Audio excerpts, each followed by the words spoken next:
होइन यो के अरे केटाकेटीहरू यति साह्रो घटना घटाउने मेन आमाहरूको कारणले मान्छु मैले। यो चाहिँ किन हो यसरी घटना घटाउने? केटाकेटीकै व्यस्तमा भएर हो कि मोबाइलतिरको व्यस्तमा हो कि फोनको व्यस्तमा हो कि यो मैले कुरो बुझ्नै सकिनँ। अब छोरा मान्छे बाहिर फेर हिँड्न पर्यो, चामल दाल नुन चिनीको लागि कमाउन पर्यो, औषधि उपचार गर्न पर्यो, माछा मासुका लागि पैसा गर्न पर्यो। छोरा मान्छे नहिँडी सुख छैन। घरमा बस्ने आइमाईले दिनभरि बच्चा हेरेर बस्ने ठाउँमा बच्चा कता गयो अनि त्यहाँबाट फेरि उता दाल तरकारी दल्ने, उता के दल्ने, यो के हुन्छ यस्तो? कहिले भाँडै फुटाल्ने, कहिले गिलासै फुटाल्ने। म त दङ्गै पर्छु त यो कुराहरू। बाउको पनि हातमा हुन्छ के। बाउले नि आफ्नो छोराछोरी आमाले नहेरेको बेलामा बाउले पनि हेर्न पर्यो, कहाँ गए कसो गए गर्न पर्यो। कतिको बाउले त कति बेमानी गरेका छन्, कमाएर नै पालेका छैनन्, आमाहरूले पाल्न परेको छ। पाल्दाखेरिको कारणमा छोड्न पनि परेको छ।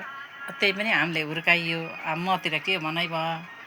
होइन होइन, तिमीतिर भन्न भएन कि अब जस्तै सबैको हेर्दै सानसाना 1.5-2 वर्षका बच्चा कुवामा कुदेका छन्, गाडीमा परेका छन्, मान्छेले बोकेर लिएर गएका छन्, दुनियाँभरको कुरो भएको छ। अनि त्यहाँबाट अब यो त बालबच्चाको जिम्मेवारी भनेको त घरको गार्जेन आमा हो नि त। मेन कुरो आमाले हो यस्ता कुराहरू गर्ने। भन भनेपछि आमाहरूतिरै चित्त बुझ्दैन छोरा मान्छेको। अनि त्यही त हो त। अनि छोरा मान्छे त अब हेर्नु पर्यो, हिँड्नै पर्यो, कमाउनै पर्यो बच्चा बच्चीका लागि भनेर प्रवासी जीवन बिताएर हिँड्न पर्यो। ल भनिदिनु है साथी, आमाहरूले मात्र हेर्ने हो कि बाउको पनि यहाँ साथ सपोर्ट चाहिन्छ? त्यही भएर म के भन्छु भने यी आमा पार्टी मेन कुरो आमा पार्टी हो के। अहिले सबभन्दा ठुलो कुरो समस्या बिगारेको मोबाइलले छ। त्यही माथि पनि फेरि आमा पार्टीले बिगारेका छन् के छोराछोरी। जहाँसुकै जाउन्, जेसुकै गरौँ, मतलबै छैन। यो टाई के माथि लाउने हो? यो एकदम अहिलेको आधुनिक डिजाइनको ऊ हो नि त, दौरा सुरुवालमाथि टाई। नयाँ कसैले सिकुन् गरून् भनेर हो नि देखाइदिएको नमुना। टाई लगाएको है। अब आमाहरूकै कमी कमजोरी देख्नु भयो। मैले त्यही देखेको छु। अब चित्त बुझ्दैन भनेदेखि बरु सल्लक्क अलग अलग भएर बस्ने। कहाँ जाने नि बुढेसकालमा? कस्तो बुढेसकाल हुने? मोबाइल चलाउँदा बुढेसकाल नहुने, अघि पछि बुढेसकाल भयो हुन्छ क्या।